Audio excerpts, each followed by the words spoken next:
네, 안녕하세요. 김경옥입니다. 2주차 강의를 시작하도록 하겠습니다. 2주차 강의에는 전통복식의 색채와 소재에 관해서 말씀을 드리도록 하겠습니다. 소재라고 하는 것은 이제 옷감을 말씀을 드리는 겁니다. 다 아시는 거죠? 자, 2주차의 첫 번째 강의입니다. 그래서 전통복식의 색채에 관해서 말씀을 드릴 텐데, 구체적으로 말씀을 좀 드린다면 오방색하고 그 다음에 전통적으로 우리 민족이 색채에 관해서 어떤 감정을 가졌는지 말씀을 드리도록 하겠습니다. 자, 너무나 잘 아시는 오방색 이야기입니다. 오방색은 1주차 때, 1주 때 잠시 말씀을 드렸는데, 오방색의 경우는 동서남북 그리고 중앙 이렇게 해서 5방위를 얘기하는 거고요. 그 방위에 따라서 색깔을 다 부여를 한 겁니다. 그리고 우리 지구의 구성 요소라고 이렇게 되어 있는데, 사실은 우주의 구성 요소라고도 얘기할 수 있겠죠. 그래서 나무, 불, 물, 흙, 금속, 쇠. 그래서 우리 목, 화, 수, 토, 금 이렇게 5원소하고 매치를 시켜서 오방색을 해석을 하고 있습니다. 이 오방색의 경우는 5가지 색깔이긴 하지만 이것은 이제 온 우주를 해석하는 방식입니다. 그래서 우리 동북아시아의 음양오행이라고 하는 이야기를 많이 들으셨을 텐데, 이 음양오행이 인간의 모든 삶과 그 다음에 우주 같은 것을 이제 해석하는 방식으로 자리 잡았습니다. 그래서 우리 동북아시아에서 유불선이라고 이렇게 얘기하는 거. 근데 사실은 유불선이라고 얘기하지만 또 유불도라고 하도 그렇게도 얘기를 하죠. 그래서 이것을 이제 삼도라고 부르기도 하는데, 우리 동북아시아에는 이제 정신적으로 굉장히 많은 영향을 끼친 그런 사상의 틀이라고 이렇게 말씀을 드릴 수 있겠습니다. 자, 오방색에 관한 설명을 조금 더 이렇게 드리겠습니다. 오방색의 경우는 동서남북과 중앙이라고 말씀을 드렸는데, 자, 음양 오행 사상에 따라서 방위와 상징을 나타냅니다. 그래서 동적을 우선 설명을 드리면, 여러분이 지금 생각하시는 거하고 조금 다르실 수 있어요. 그러니까 이거는 아주 오래전에 동양, 특히 동북아시아를 지배했던 사상이라고 생각하시면 되는 거여서, 지금 여러분이 가지고 계시는 사고 체계하고 충돌을 일으킬 수도 있는데, 너무 개념하지 마시고 그냥 이런 생각들을 가지고 있었구나 이렇게 이해하시면 되겠습니다. 자, 우선 동적입니다. 동적은 태양이 솟는 곳 맞죠? 이거는. 그리고 나무가 많아서 항상 푸르기 때문에 청색을 의미하는 거죠. 그래서 우리 보통 청룡 뭐 이렇게 얘기하는 건데, 좌청룡 우백호 이런 얘기 하지 않습니까? 그게 이제 동적을 나타내는 거고요. 서쪽의 경우 서방이라고 되어 있는데, 이거는 이제 쇠가 많다고 하고, 그 다음에 금속의 색깔, 쇠의 색깔을 시계 봐서 백색으로 표현했다 이렇게 되어 있고, 가을을 의미하는 거죠. 그래서 이 가을을 의미하기 때문에 사실은 이건 마이너스적인 요소여서 음기가 강하다 뭐 이렇게 얘기를 할 수 있고, 동쪽하고 남쪽의 경우는 이거는 이제 양기가 강하다, 플러스 요인이 굉장히 강하다 뭐 이렇게 얘기를 할 수 있는 거죠. 남쪽을 설명을 드린다면, 남쪽은 이제 언제나 해가 강렬하다 뭐 이거는 이해가 되실 거라고 생각이 듭니다. 색깔로 보면 적색입니다. 빨간색. 그리고 여름을 의미한다 이렇게 되어 있고요. 그 다음에 북방이 이제 북쪽인 거죠. 그래서 북쪽에는 깊은 골이 있어서 물이 있다고 생각을 해서 그 물 색깔이 이제 까맣다고 생각을 하는 거죠. 그래서 북방의 경우는 이제 검정색으로 표현을 하고 겨울을 의미하게 됩니다. 그리고 이제 마지막으로 이제 가운데 색깔, 중앙의 경우는 거기 해와 가장 가까운 곳이라고 여겼다 이렇게 되어 있는데, 빛을 상징하는 거죠. 그래서 광명을 상징해서 노란색으로 표현을 했습니다. 그래서 이 노란색, 아무나 쓸 수는 없는 색깔이 되죠. 그래서 황제들만 쓸 수 있도록 중앙이라고 하는 개념하고 연결시켜서 생각하시면 훨씬 이해가 쉬울 것이라고 생각이 듭니다. 우리 다 아시는 것처럼 우리 뭐 색동이라든가 아니면 여러 가지 뭐 음식이라든가 이런 데서도 우리가 흔하게 오방색을 볼 수 있습니다. 특히 이제 옷에서는 오방색이 굉장히 많이 사용이 됐던 거죠. 그래서 말씀을 드렸던 것처럼 황색, 노란색의 경우는 황제의 색입니다.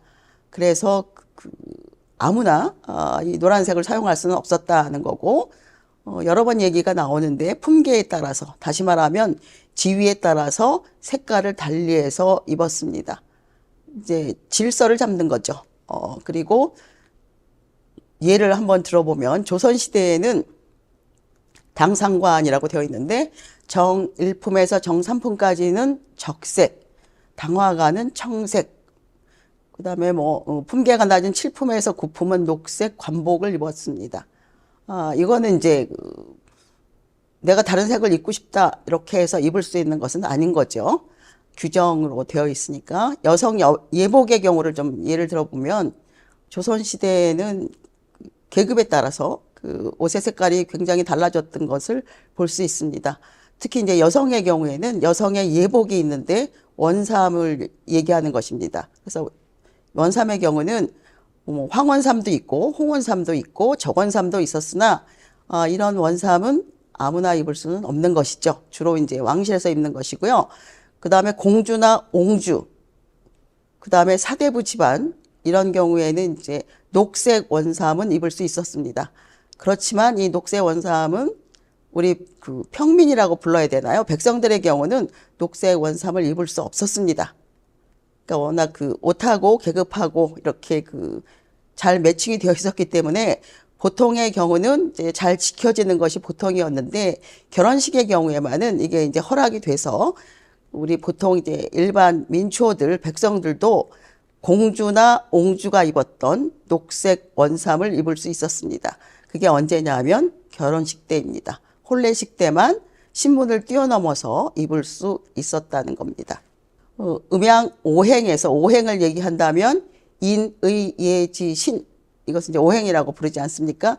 이 오행은 이제 오덕이라고 해서 그 인간이 갖춰야 될 그런 뭐 품이라고 해야 되나 아니면 그 인성이라고 해야 되나 이런 것들을 이제 그 부합을 시켜서 건축물에다가 연결을 시키기도 했습니다. 그래서 우리가 그 서울에 그 대문이 여러 개가 있죠. 근데 그 대문이 원래는 다 4개 하고 그다음에 중앙을 나타내는 것 이렇게 건축물이 있는데 이것에도 각각 다 인의 예지 신이라고 하는 그 정말 철학적인 이런 단어를 집어넣어서 건축물에 이름을 지었습니다. 예를 한번 들어볼까요? 우리가 보통 이제 동대문 이것을 우리가 흥인지문이라고 부르지 않습니까? 거기서 흥인지문 할 때 인자 이게 이제 동쪽을 상징하기 때문에 인자를 집어넣은 것입니다. 뭐 또 잘 아시는 예로 그 예자 들어가는 게 이제 남쪽이죠. 숭례문이라고 부르는 거거든요.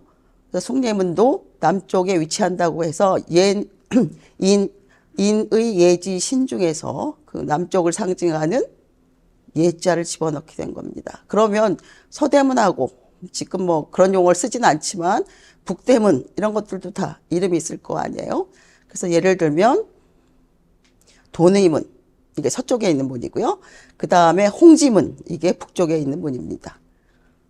지금 이제 그 완벽하게 복원이 안 된 거는 서대문만 복원이 안 됐다고 제가 들었습니다. 자, 그리고 그 시는 중앙이라고 말씀을 드렸는데 어디냐 하면 종로의 보신각입니다.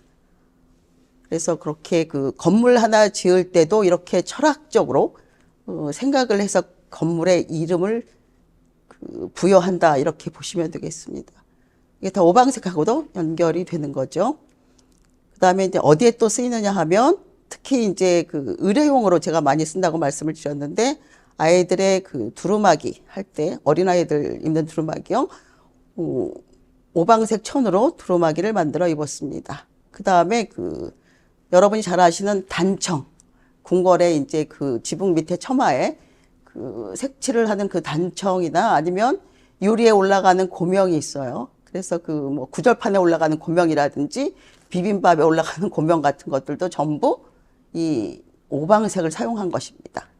뭐 색동저고리는 말할 것도 없고요. 자, 지금까지 말씀을 드린 게 오방색을 말씀을 드렸는데 오방색의 원래 이름은 오방정색입니다. 왜냐하면 오방간색이라고 하는 것도 있기 때문입니다. 그래서 사실은 오방정색 사이사이에 그 몇 가지 색이 더 들어가 있거든요. 그런 것들을 오방간색이라고 부릅니다. 그러니까 예를 들면 청색과 백색 사이에는 벽색이라고 하는 색깔이 있고요. 청색과 황색 사이에는 녹색, 적색과 백색 사이에는 홍색, 적색과 흑색 사이에는 자색, 그 다음에 황색과 흑색 사이에는 유황색이라고 하는 색깔이 있습니다. 요 사이에 이제 끼어 있는 색깔이란 뜻이죠. 이건 이제 오간색이라고 부르는데, 이제 주의를 해야 될 것이 이제 있는데 어떤 거냐 하면은요. 제가 아까 말씀을 드리면서, 오방색 말씀을 드리면서, 동쪽하고 남쪽의 경우는 이제 양이고, 서쪽하고 북쪽의 경우는 음이다 이렇게 말씀을 드렸는데, 이게 오방색하고 오간색하고 이렇게 그 크게 구별할 때는 이렇게 세세하게 음양을 구별하지 않고 오방정색은 양, 오방간색은 음으로 이렇게 간주를 하게 됩니다. 그래서 이렇게 그 음과 양의 조화를 굉장히 중요하게 생각했기 때문에 의복의 색깔도 이렇게 음양의 조화를 생각해서 사용을 하게 되는 것이죠. 구체적으로 한번 이제 색깔들이 어떤 감정을 주는지 우리 그 한국 사람들한테 그런 말씀을 좀 드려보도록 하겠습니다. 그래서 이 오방색 때문에 그 상징이 돼버렸어요, 색깔이. 그래서 예를 들면 흰색의 경우는 뭐 벽사의 색깔로 귀신을 쫓거나 귀신을 막는 색깔로 많이 쓰는 그런 경우가 있었는데, 자, 오방색 중에서 흰색은 굉장히 그 인간의 삶을 많이 관여해 왔습니다. 그래서 인간이 태어난 지 20하루 되는 날, 37일에는 혹은 100일에는 백설기를 먹습니다. 이게 그 벽사의 의미가 있기 때문에 그렇다는 거고요. 그 다음에 그 빨간 색깔은 그 굉장히 강렬한 벽사의 색깔입니다. 다시 말하면 이거 조금 이제 설명을 좀 더 하자면, 이 붉은색의 경우는 굉장히 특이하게도 동서양을 막론하고 전부 벽사의 색깔로 쓰였다는 겁니다. 그러니까 이게 동양에만 한정된 게 아니라 붉은 색깔은 서양에서도 악을 쫓거나 아니면 사악한 것을 물리치는 데 주로 쓰이는 색깔로 빨간색을 채택했다는 거죠. 조금 그 우리가 생각해 볼 그런 문제라고 생각이 듭니다. 그래서 그 빨간 색깔의 경우는 나쁜 것을 물리치고, 그 다음에 뭐 불운을 막게 해주고 뭐 이런 그 좋은 뜻을 가지고 있는 색깔이기 때문에, 특히 이제 팥죽을 먹는 거라든가, 팥죽이 이제 붉은 색깔로 팥을 받기 때문에, 그리고 그 붉은 고추 같은 것을 이제 매단다든가 아니면 항아리에 띄운다든가 하는 것들이 전부 이렇게 그 악을 막아주거나 아니면 악으로부터 이렇게 보호한다든가 뭐 이런 것들의 그 붉은 색깔 역할을 의식한 행동이라고 볼 수 있겠습니다. 자, 그 다음에 이제 혼례식에서 신부 얼굴에 이제 연지곤지 바르는 거 이런 것들도 마찬가지입니다. 그리고 이제 그 혹시 보셨는지 모르겠는데 부적이라는 게 있어요. 그래서 부적이라는 거는 이제 되게 몸에 지니거나 아니면 어디 그 집에다 붙이거나 해서 역시 이제 그 횡액이다 아니면 이제 위험이나 이런 것으로부터 보호를 받기 위한 것들인데요. 되게 붉은 색깔로 그리죠. 그 부적을 다른 색깔로 그린 거 보지 못하셨을 거예요. 이게 그 주술적인 의미이기 때문에 붉은 색깔로 그리는 겁니다. 근데 실제로 그 부적을 그리는 그 물감이라고 해야 될까요? 그 재료는 그 주사라고 하는 건데 이게 돌멩이 가루를 이렇게 갈아서 만드는 거라고 합니다. 그래서 이 그 돌멩이 가루인 그 주사는 자체 내로 그 유황 성분이 들어 있어서 뭐 해독을 해주는 뭐 그런 측면도 있다 이런 얘기를 들었습니다. 그리고 이제 그 우리가 일상적으로 그런 거를 좀 보게 되는데요. 그 첫 월급을 타면 부모님한테 이제 빨간 내복을 선물한다 뭐 이런 것도 사실 벽사의 기능이다 이렇게 되어 있는데, 이거는 뭐 이런 얘기가 있기는 하지만 그냥 알아두시는 정도. 한국에서는 그 월급을 타면 빨간 내복을 선물하는 적도 있었다. 뭐 이게 벽사의 기능이다. 뭐 이렇게 알아두시는 정도로 해두시면 되겠습니다. 이거는 사실 제가 이렇게 두루 확인해 보지 못했기 때문에 이런 이야기가 있기는 하지만 그냥 뭐 들어두시는 정도로 하시면 되겠습니다. 그다음에 색깔에 대한 감정 중에서 우리 그 파란 색깔, 그다음에 흰 색깔 같은 것은 굉장히 이제 그 길한 색깔로 우리 그 한국 사람들한테 인식이 되어 있습니다. 그래서 되게 뭐 순결하거나 뭐 결백하거나 아니면 그 깨끗하다 이럴 때 되게 푸른 색깔하고 흰 색깔을 많이 그 상징적으로 사용을 하게 되는 거죠. 그래서 그 공무원 중에서 우리가 보기에 굉장히 깨끗한 공무원, 보기 드물긴 하지만 그런 공무원을 이제 뭐 청백리라고 부른다든가 아니면 청화백자라든가 이렇게 해서 푸른 색하고 흰 색깔 자체를 굉장히 이제 지향하는, 그러니까 그 좋은 것으로 이렇게 여기는 그런 그 풍속이 전해지는 거죠. 이거는 그 미적인 것이라기보다는 사실 상징적인 거죠. 그리고 철학적인 겁니다.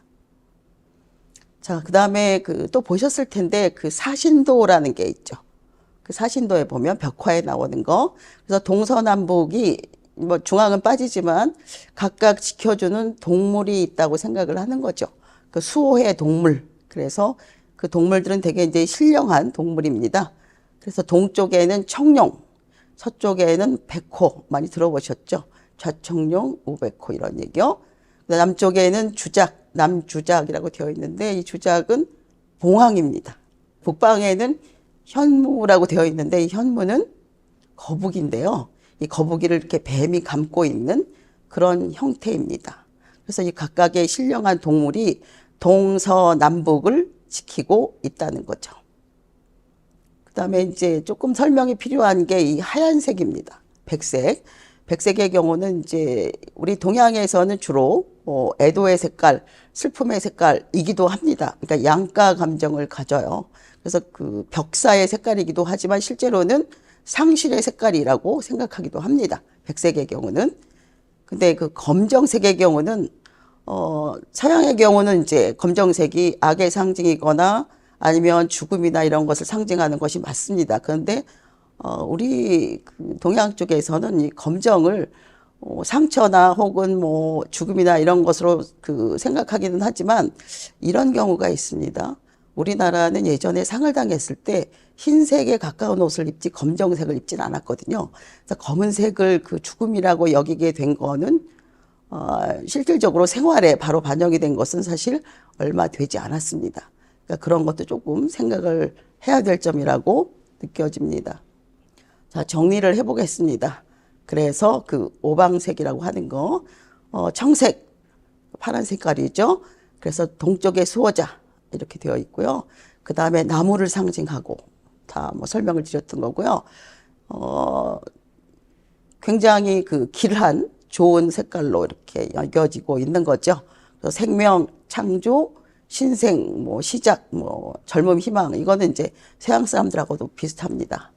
근데 이제 벽사, 그러니까 그 벽사를 물리치고가 아니고 벽사의 색깔이죠. 벽사라는 말 자체가 악으로부터 이제 막는다 이런 뜻이기 때문에요. 그리고 빨간 색깔 레드의 경우는 남쪽을 수호한다 이렇게 되어 있고요. 봉황을 상징합니다. 그리고 불의 색깔이고 빨간 게 불의 색깔인 건 너무나 우리가 금방 연상하실 수 있겠죠. 그리고 남쪽이고 여름을 상징합니다. 그리고 뭐 태양이나 그 다음에 피, 뭐 생명력, 뭐 적극성 뭐 이런 것도 생각하지만 실제로 그 빨간 색깔의 경우는 가장 강력한 벽사의 색깔입니다. 그러니까 그 악을 막아주는 가장 강력한 색깔. 이거는 말씀을 드렸지만 동서양을 막론하고입니다.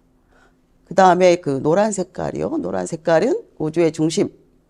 말씀을 드렸죠. 그래서 이게 황제의 색깔이다 이렇게 말씀을 드렸고요. 그 다음에 신성, 고귀 뭐 이런 것들을 상징하고 그 다음에 그 땅에 해당된다 이렇게 말씀을 드릴 수 있습니다. 그 다음에 흰색, 뭐 우리나라 그 한국의 뭐 대표 색깔이라고 얘기할 수 있겠죠. 우리 그 백이민족 뭐 이런 얘기를 너무 많이 하고 있으니까. 그래서 서쪽의 색깔이고 그 다음에 그 금속이요. 그 다음에 가을을 뜻하고 그 다음에 결백, 진실, 뭐 순결, 지조, 절개. 그 다음에 중요한 게 이제 선비정신 같은 거죠. 이런 것 때문에 우리 민족이 특히 흰색 옷을 즐겨 입었던 겁니다. 이런 것들을 상징하고 있기 때문에요. 그 다음에 다섯 번째는 검정색입니다. 제가 이제 조금 그 설명이 좀 필요하다 이렇게 말씀을 드렸던 건데, 북쪽을 나타내는 색깔이고, 거북이를 상징하고, 거북. 그 다음에 물을 상징하며 겨울을 뜻합니다. 이게 그 양가 감정이어서 그 죽음을 나타내기도 하지만 또 한편으로는 이제 지혜를 상징하거나, 이렇게 해서 조금 복잡한 그런 색깔이 그 흑색, 검정색입니다. 이미지를 하나 보고 계신데요. 지금 그 오방색을 이용한 그 위 이미지의 음식 이름은 무엇일까요? 드셔보신 분도 많이 계실 건데, 그 비빔밥입니다. 이것도 오방색을 이용한 음식입니다. 가운데 그 노란 색깔이 있는 거 보이시죠? 오방색을 이용한 겁니다. 2주차 첫 번째 강의는 이것으로 마치도록 하겠습니다.